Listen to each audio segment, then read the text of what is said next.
The Grand Chamber of the Galactic Council was a dazzling spectacle of alien architecture, its walls pulsing with bioluminescent patterns that shifted in harmony with the ambient hum of the universe. Delegates from hundreds of star systems filled the tiered seating, their varied forms a testament to the galaxy's diversity. At the center of it all, under a beam of piercing starlight, stood Nathaniel Ward, Earth's representative. Ward's hands gripped the edge of the podium as the laughter subsided, a low, guttural sound from the reptilian Zalith delegate that echoed through the chamber. The Zalith's scaled face twisted into a sneer as it addressed the assembly. "Humans," it said, its voice a rumble that resonated in the marrow. "So fragile, so fearful. Your species hides behind words and treaties while the rest of us understand the price of survival. Tell me, Representative Ward, what is it that keeps your kind from standing and fighting like the rest of us? Is it cowardice? Or simply the recognition of your own insignificance?" The chamber erupted into murmurs and chittering laughter,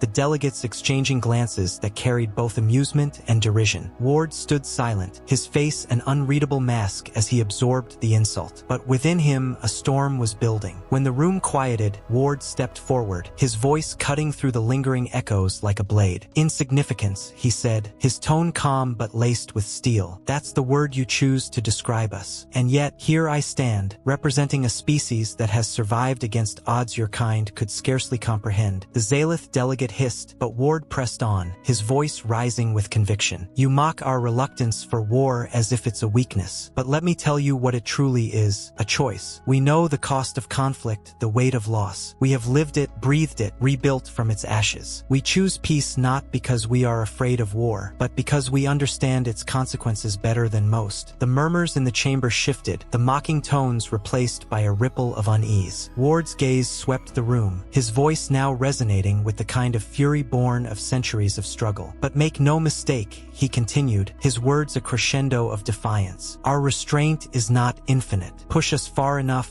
mock us long enough, and you will see a side of humanity you would do well to avoid. We are not cowards, we are not weak, and we are not insignificant. Test us, and you will find out exactly what we are capable of." For a moment, the chamber was silent, the weight of Ward's words hanging heavy in the air. Then, slowly, the murmurs returned, this time carrying an undertone of respect, or perhaps fear. The Zalith delegate's sneer faded, replaced by a wary silence. Unbeknownst to Ward, his speech was being broadcast across the galaxy, its message spreading like wildfire. On Earth, billions watched as their representative stood defiantly against the ridicule of the Galactic Council. The video of his speech went viral within hours, sparking a wave of unity across humanity's fractured factions. In the streets of Earth's megacities, citizens gathered to watch the broadcast, their faces alight with a newfound pride. Across the colonies on Mars, the Moon, and beyond, human leaders convened emergency meetings, their divisions set aside in the face of a common challenge. Ward's words became a rallying cry, a declaration of humanity's resolve. On the Galactic Council's capital world, Ward left the chamber to find a crowd of reporters and onlookers waiting. Their questions came in a flurry, but one stood out. "Representative Ward, do you believe humanity is prepared for what comes next?" Ward paused, his expression resolute. "Prepared or not," he said, "we will rise to meet it. That's what we do." As the crowd erupted into questions, Ward walked away, his mind already turning to the battle that lay ahead. Humanity had been mocked, challenged, and underestimated, but now, united as never before, they were ready to show the galaxy exactly what they were capable of. The ripple effect of Ward's speech was immediate and far-reaching. On Earth, factions that had long been at odds began to find common ground. Political leaders who had spent decades locked in gridlock were now sitting at the same table, their differences set aside in the face of a challenge that transcended borders. In the sprawling corridors of the United Earth Assembly, a historic summit was convened. Representatives from every nation, colony, and off-world settlement gathered in a chamber that had not seen such unity in generations. The room buzzed with an energy that was both tense and electrifying. At the head of the table stood Chancellor Elena Mathis, a seasoned diplomat whose sharp mind and unyielding resolve had earned her respect across the political spectrum. She addressed the assembly with a voice that carried the weight of the moment. "Ladies and gentlemen," she began, her gaze sweeping the room, "we stand at a crossroads. The Galactic Council has made it clear that they see humanity as insignificant. But Nathaniel Ward's words have shown us a path forward. We have an opportunity, a responsibility, to prove them wrong." The chamber erupted into applause, the unity in the room palpable. Mathis continued, her tone growing more resolute. "But words alone will not suffice. If we are to rise to this challenge, we must act. We must demonstrate that humanity's strength lies not in our weapons, but in our resilience, our ingenuity, and our unwavering determination. The summit concluded with a unanimous resolution. Humanity would stand together as one. Resources were mobilized, plans were drawn, and alliances were forged. Across Earth and its colonies, a wave of innovation and collaboration swept through every sector, from military to science to culture. In the laboratories of New Geneva, scientists worked tirelessly to develop advanced technologies that would give humanity an edge. On the orbital shipyards above Luna, engineers toiled day and night to retrofit Earth's fleet with cutting-edge defenses. And in the minds of humanity's greatest strategists, a plan began to take shape. Meanwhile, on the Galactic Council's capital world, the fallout from Ward's speech continued to reverberate. Delegates from allied species began to question the Council's disdainful view of humanity. Some saw potential in the species that had so boldly defied the Zalith delegate, while others worried about the implications of their newfound unity. Among the latter was Urax, the Zalith ambassador whose taunts had sparked the entire conflict. In a private meeting with his advisors, Urax seethed with frustration. "This is a temporary spectacle," he growled. "Humans may bark loudly, but they lack the bite to back it up." Perhaps, one of his advisors ventured cautiously, "but their response to your challenge has been unexpected. They are not as divided as we believed." Urax dismissed the concern with a wave of his clawed hand. "They will falter. When pressed, their unity will crumble, and they will reveal themselves as the fragile creatures they are." But humanity had no intention of crumbling. On Earth, Ward returned to a hero's welcome, his speech having galvanized the planet in ways he could scarcely have imagined. Yet, amid the celebrations, he remained focused on the task ahead. In meetings with military leaders and strategists, he emphasized the need for preparation and adaptability. "Underestimating us is their greatest mistake," he said during one such briefing. "But we cannot afford to underestimate ourselves. The Council will test us, and when they do, we must be ready." The first test came sooner than expected. A Zalith fleet, acting under the guise of a diplomatic escort, entered Earth's solar system. Their ships, bristling with weaponry, made no effort to hide their intent. It was a show of force, a reminder of the Council's disdain for humanity's defiance. But humanity was ready. As the fleet approached, Earth's orbital defenses came online, a network of satellites and space stations bristling with newly developed weaponry. The Zalith ships halted just beyond the perimeter, their commanders clearly surprised by the show of strength. A tense standoff ensued, with Ward serving as humanity's voice. In a broadcast that reached both the Zalith fleet and the Galactic Council, he delivered a message that echoed the defiance of his earlier speech. "You sought to intimidate us," he said, his tone calm but unyielding. "But intimidation only works on those who are afraid. We are not afraid. Leave our system, or face the consequences of your arrogance." The Zalith fleet withdrew, their commanders unwilling to risk a confrontation that might expose their vulnerabilities. The incident was a victory for humanity, a demonstration that their resolve was not mere rhetoric. As the news spread, humanity's allies, both overt and covert, began to emerge. Minor species within the Council, long overshadowed by the likes of the Zalith, reached out to Earth in secret, offering support and information. The seeds of a broader coalition were sown, one that would challenge the Council's dominance and reshape the balance of power in the galaxy. For Ward, the road ahead was clear but fraught with uncertainty. Humanity had taken its first steps toward a new era, but the journey was far from over. The Council's arrogance would not be easily overcome, and the tests to come would push humanity to its limits. Yet, as he looked out over the vast expanse of Earth from the orbital station where he stood, Ward felt a surge of confidence. The galaxy had underestimated humanity for the last time. The withdrawal of the Zalith fleet marked a turning point in humanity's struggle. It was a signal not just to Earth, but to the entire galaxy, that the tides were beginning to shift. For the first time in generations, the Galactic Council's unchallenged authority faced the glimmer of resistance. Back on Earth, the victory was both celebrated and scrutinized. Ward, now the face of humanity's defiance, became a symbol of the unity that had emerged from his impassioned speech. But as accolades poured in, he remained focused on the growing threat. In a strategy meeting held aboard the Lunar Command Station, Ward addressed a room filled with military leaders, scientists, and diplomats. Holographic projections of Council-controlled territories filled the space, their borders pulsing with data on fleet movements and resource deployments. "The Zalith will not forgive their humiliation," Ward said, his voice steady but grave. "Their retreat was a tactical decision, not a concession. They will regroup, and when they return, it will not be with bluster but with intent." Admiral Sarah Quinlan, commander of Earth's orbital fleet, fleet, nodded in agreement. Our defenses held this time, but we can't rely on their hesitation in the future. We need to expand our network, strengthen our fleets, and ensure we're ready for a sustained conflict. Dr. Amir Patel, head of the Advanced Warfare Initiative, chimed in. We've made significant progress on countermeasures for their energy weapons. If we can deploy these upgrades across our fleet, we'll have a fighting chance against their technological superiority. As plans were set into motion, Ward turned his attention to diplomacy. He knew that humanity's survival would depend not only on their own strength, but also on forging alliances with those who shared their grievances against the Council. To that end, he embarked on a series of covert missions to connect with sympathetic factions. One such mission took Ward to the crystalline moon of Orvash, home to the Solari, a species renowned for their mastery of energy manipulation. Though the Solari were nominally aligned with the Council, their relationship had grown strained in recent years due to disputes over resource allocations. Ward's meeting with Solari Chancellor Lysithea was tense but promising. The Solari leader, a shimmering figure of light and form, regarded him with curiosity as he presented humanity's case. "You seek to challenge the Council," Lysithea said, her voice resonating like a melody. "An ambitious endeavor for a species so newly arrived on the galactic stage. What makes you believe you will succeed where others have failed?" Ward met her gaze without flinching. "Because we've learned to fight with our backs against the wall," he said. "And because we're not alone. The Council's arrogance has alienated more than just humanity. Together, we can create something better, something that respects the diversity and strength of every species." Lysithea's response was measured but encouraging. "I will consider your words, Representative Ward. The Solari value harmony, but we are not blind to the disharmony within the Council. Perhaps it is time for change." As Ward returned to Earth, he carried with him the seeds of a potential alliance. Similar missions to other disillusioned species yielded mixed results, but the momentum was undeniable. The cracks in the Council's foundation were widening, and humanity was at the forefront of the growing movement for reform. Meanwhile, the Zalith prepared their response. In the shadowed depths of their homeworld's command center, Urax convened a war council. Holograms of battle plans and fleet deployments filled the chamber as his advisors laid out their strategy. "Humanity's defiance has emboldened the weak," Urax growled. "If we do not crush them, we risk losing control of the Council itself. Our next move must be decisive." The Zalith plan was ruthless, a full-scale invasion of Earth designed not only to subjugate humanity, but also to send a message to the rest of the galaxy. Their fleet, augmented by conscripts from loyal Council species, began to assemble in the Outer Rim. Back on Earth, the Resistance prepared for the storm. Military drills intensified, production lines for weapons and defenses operated around the clock, and civilian volunteers joined training programs in record numbers. The unity forged by Ward's speech had become a force of its own, driving humanity to heights of collaboration and innovation. As the Zalith fleet approached, humanity's leaders gathered for a final briefing. Ward, standing alongside Admiral Quinlan and Dr. Patel, addressed the assembly. "This is not just a battle for Earth," he said. "It's a battle for the right to exist on our terms. The Zalith believe they can break us, but they've underestimated the strength that comes from standing together. No matter what happens, we will show them that humanity does not kneel." The room erupted into applause, a surge of determination carrying the leaders into the fight ahead. When the Zalith fleet arrived, they found a planet ready to meet them. Earth's orbital defenses lit up the void, beams of energy slicing through the darkness as humanity's fleet engaged the invaders. The battle was fierce, the Zalith's superior numbers testing the limits of Earth's preparations. But humanity's ingenuity turned the tide. Dr. Patel's energy weapon countermeasures disrupted the Zalith's formations, while coordinated strikes from Earth's fleet exploited their weaknesses. On the surface, Resistance forces repelled ground incursions with tactics honed through years of training and innovation. As the battle raged on, Ward's voice echoed across the airwaves, a message of hope and defiance broadcast to every corner of Earth and beyond. "We fight not out of hate, but out of love for what we hold dear," he said. "We fight not because we seek conquest, but because we refuse to be conquered. Stand strong, humanity. This is our moment." The tide of battle began to shift. The Zalith, unprepared for the resilience and ingenuity of their opponents, faltered. And as the first cracks appeared in their once formidable fleet, the seeds of humanity's ultimate victory were sown. The Zalith fleet's retreat was a spectacle broadcast across the galaxy, its symbolism rippling through the Galactic Council and beyond. Humanity, underestimated and dismissed, had not only survived but had defied one of the Council's most powerful factions. The implications were profound. On Unity Prime, the Council's capital, the aftermath of the battle left the chambers leaders in disarray. Delegates whispered in hushed tones, their voices carrying a mix of shock and apprehension. Urax, humiliated by the failure of his grand assault, found his once fearsome reputation tarnished. His allies grew wary, while his enemies seized the opportunity to undermine his influence. Ward, back on Earth, knew the victory was only the beginning. The Zalith would not accept defeat quietly, and the fractures within the Council presented both an opportunity and a danger. Humanity's next move, he understood, would be crucial. At a meeting of Earth's newly formed coalition command, Ward addressed the gathered leaders. "We've proven that we can stand against them," he said, "but now we must do more. The Council itself is divided, and within those divisions lies the key to ending this conflict, not just for Earth, but for all who suffer under their arrogance." The plan that emerged was audacious, a diplomatic offensive aimed at rallying disillusioned factions within the Council. Ward, alongside a team of Earth's brightest diplomats and strategists, embarked on a series of high-stakes negotiations. One of the most pivotal meetings took place on Erythra, a water world home to the Amphoran species. The Amphorans, known for their wisdom and neutrality, had long been silent observers of the Council's machinations. Ward's arrival, however, stirred their curiosity. In a grand chamber beneath the ocean's surface, Ward stood before the Amphoran Elder Council. Their forms, ethereal and fluid, shimmered in the bioluminescent glow of the chamber's walls. "You seek to challenge the Council," the chief elder said, her voice a melody that resonated through the water. "But what can one world, one species, hope to achieve against the weight of galactic history?" Ward's response was measured but passionate. "One species alone may not change the galaxy," he admitted, "but unity can. The Council has ruled through fear and division. We offer a different vision, one of mutual respect and cooperation. Help us, and together we can build something better." The Amphorans deliberated for what felt like an eternity, their council chamber filled with the gentle hum of their voices. Finally, the chief elder spoke. "We will stand with you," she said, her words carrying the weight of a tide turning. "But know this, the path you tread is perilous. The Council will not yield without a fight." With the Amphorans as allies, Ward's coalition grew. Other species followed suit, their leaders emboldened by humanity's resolve and the Zalith's faltering grip. The alliance, though fragile, became a force to be reckoned with. Back on Unity Prime, Urax faced mounting pressure. His rivals within the Council seized on his failures, their whispers turning to open challenges. Desperate to salvage his position, Urax convened an emergency summit, calling for measures to suppress the growing rebellion. The summit, however, did not go as planned. Ward, with the backing of his new allies, addressed the Council directly. His presence, once mocked, now commanded attention. "Humanity was never your enemy," he began, his voice echoing through the chamber. "But your arrogance made us one. You claim to be the stewards of the galaxy, yet you rule through fear and domination. That ends now. We are not here to destroy the Council. We are here to rebuild it, to make it a true union of equals." The room erupted into debate, the old guard clashing with the voices of reform. Urax, his fury barely contained, attempted to rally his supporters, but the momentum had shifted. Ward's coalition, though outnumbered, had struck a chord that resonated with many. As the summit descended into chaos, news arrived that would change everything. A Zalith faction, disillusioned with Urax's leadership, had defected, offering their fleet to the coalition. The defection was a seismic shift, the cracks in the Council's foundation now impossible to ignore. The coalition's next move was decisive. With their combined forces, they launched a campaign to liberate oppressed worlds and dismantle the Council's oppressive structures. The battles were fierce, but the alliance's unity and determination carried them through. For Ward, the final confrontation with Urax was personal. On the Zalith homeworld, amid the ruins of a once mighty regime, the two stood face to face. "You think this is a victory?" Urax sneered, his voice filled with venom. "The galaxy will never follow your kind." Ward met his gaze with quiet determination. "The galaxy doesn't need to follow us," he said. "It needs to follow the principles we fought for: justice, equality, and the right to live without fear." Urax's defeat marked the end of an era. The Galactic Council, once a symbol of dominance, was reformed into a new body that valued cooperation over conquest. Humanity, though still recovering from the scars of war, emerged as a beacon of hope and resilience. In the years that followed, the alliance grew stronger, its members working together to rebuild what had been lost. Ward, hailed as a hero, chose to step away from the spotlight, dedicating his efforts to mentoring the next generation of leaders. As Earth looked to the stars, its people carried with them the lessons of their struggle, that unity could overcome division, recognition that resilience could defy arrogance, and that even in the face of overwhelming odds, hope could light the way forward. The fall of Urax and the reformation of the Galactic Council marked a new dawn for the galaxy. The coalition, once a fragile alliance born of necessity, became a powerful force for change. Its members, united by shared principles, began the arduous task of rebuilding worlds ravaged by war and oppression. On Earth, the victory was celebrated with a mixture of pride and reflection. The scars of the conflict were still fresh, and the unity that had carried humanity through its darkest hours was now tested by the challenges of governance and reconstruction. Ward, though reluctant to accept accolades, became a symbol of what humanity could achieve when united. At a ceremony held in Unity Square, a newly constructed plaza in Earth's capital city, Ward addressed a crowd of thousands. His voice, amplified by advanced acoustics, carried the weight of a leader who had seen both the best and worst of what his species could be. "This victory," he said, "belongs not to any one person or nation, but to all of us. It is a testament to our ability to stand together, to rise above our divisions, and to fight for what we believe in. But our work is far from over. The galaxy is watching, and it is our responsibility to lead by example." The crowd erupted into applause, their cheers a mix of gratitude and determination. As Ward stepped back from the podium, he knew the path ahead would be no less challenging than the one they had just traversed. In the Galactic Council's new headquarters, the work of transformation was well underway. The old guard, once defined by arrogance and domination, had been replaced by leaders committed to cooperation and equality. The Council, rebranded as the Galactic Union, adopted a charter that enshrined the principles of mutual respect and shared responsibility. Among the Union's founding members were species that had once been marginalized by the Council's previous regime. The Amphirans, the Solari, and countless others found their voices amplified, their perspectives valued in ways they had never been before. For Ward, the transformation of the Council was both a vindication and a challenge. As Earth's representative, he worked tirelessly to ensure that the lessons of humanity's struggle were not forgotten. In debates and negotiations, he reminded his fellow delegates of the cost of arrogance and the power of unity. One of the most poignant moments came during a summit on Erythra, where Ward reunited with Chancellor Lysithea. The Solari leader, whose cautious support had been pivotal in the coalition's early days, expressed her admiration for humanity's resilience. "You have shown us," she said, "that even the smallest spark can ignite a flame that illuminates the darkest corners of the galaxy. We are grateful for your courage and vision." Back on Earth, the legacy of the conflict was commemorated in a series of cultural and educational initiatives. Schools taught the history of the resistance and the coalition, ensuring that future generations understood the sacrifices that had been made. Monuments were erected in cities across the planet, their designs inspired by the unity that had defined humanity's response to the Council's challenge. One such monument, the Beacon of Unity, became a symbol of hope not only for Earth but for the entire galaxy. Standing atop a hill overlooking the rebuilt city of New Geneva, the structure featured a towering spire that emitted a soft, pulsing light. Its base bore the names of those who had fought and fallen, a reminder of the price of freedom. For Ward, the twilight of his career was marked by reflection and mentorship. He stepped down as Earth's representative, passing the torch to a new generation of leaders who shared his vision. In his remaining years, he devoted himself to fostering dialogue and understanding, his influence extending far beyond the halls of the Galactic Union. When Ward passed away, his memorial was a galaxy-wide event. Delegates from every member world attended, their presence a testament to the legacy he had left behind. On Earth, millions gathered in Unity Square, their voices rising in a chorus of gratitude and remembrance. As the galaxy moved forward, the story of humanity's defiance and resilience became a beacon of inspiration. The Galactic Union, though not without its challenges, stood as a testament to what could be achieved when differences were set aside in pursuit of a common goal. And as the stars continued to shine over a galaxy transformed, they carried with them the echoes of a story that would never fade, a story of unity, hope, and the enduring power of a single voice to change the course of history. As the Galactic Union entered its third decade, its influence extended to corners of the galaxy that had once been beyond the reach of cooperation. Trade routes flourished, scientific collaborations bridged species' unique expertise, and cultural exchanges celebrated the diversity that defined the new era. Earth's role within the Union continued to grow, its representatives earning a reputation for balancing pragmatism with vision. The innovations spurred by the resistance, advancements in energy, transportation, and communication became integral to the Union's operations, their impact felt across countless worlds. One of the most ambitious projects of the era was the Stellar Network, a series of interconnected hubs designed to facilitate instantaneous communication and resource resource sharing between member worlds. Earth's engineers played a central role in its development, their ingenuity driving solutions to challenges that had once seemed insurmountable. The unveiling of the stellar network was marked by a galaxy-wide celebration, with events held on every member world. On Earth, the festivities centered around Unity Square, where a holographic projection of the network's nodes illuminated the night sky. Ward, now retired, was invited to attend as a guest of honor. Though frail with age, Ward stood before the gathered crowd, his presence met with thunderous applause. In a voice that carried the weight of experience and hope, he addressed the audience. "This network," he said, gesturing to the shimmering projection, "is more than a technological achievement. It is a symbol of what we can accomplish when we work together. It is a reminder that our differences, far from dividing us, can be the source of our greatest strength." The speech, broadcast across the galaxy, resonated deeply with the Union's citizens. Ward's words, like his actions decades earlier, inspired a renewed commitment to the principles that had guided the Union's formation. In the years that followed, Earth's influence within the Union remained strong, but its leaders understood the importance of humility and collaboration. They worked to ensure that the mistakes of the past, the arrogance and domination that had defined the old council, were not repeated. One of the most significant challenges faced by the Union was the integration of worlds that had been exploited under the previous regime. On the planet Carvith, whose resources had been stripped by the Zalith for centuries, the scars of oppression ran deep. The Union launched a massive restoration effort, sending teams of engineers, ecologists, and diplomats to aid in the planet's recovery. Among the volunteers was a young diplomat named Aisha Malik, a protege of Ward's who had been mentored during his final years in office. Malik's work on Carvith became a shining example of what the Union could achieve. Through her efforts, the planet's ecosystems began to heal, and its people found their voice within the Union.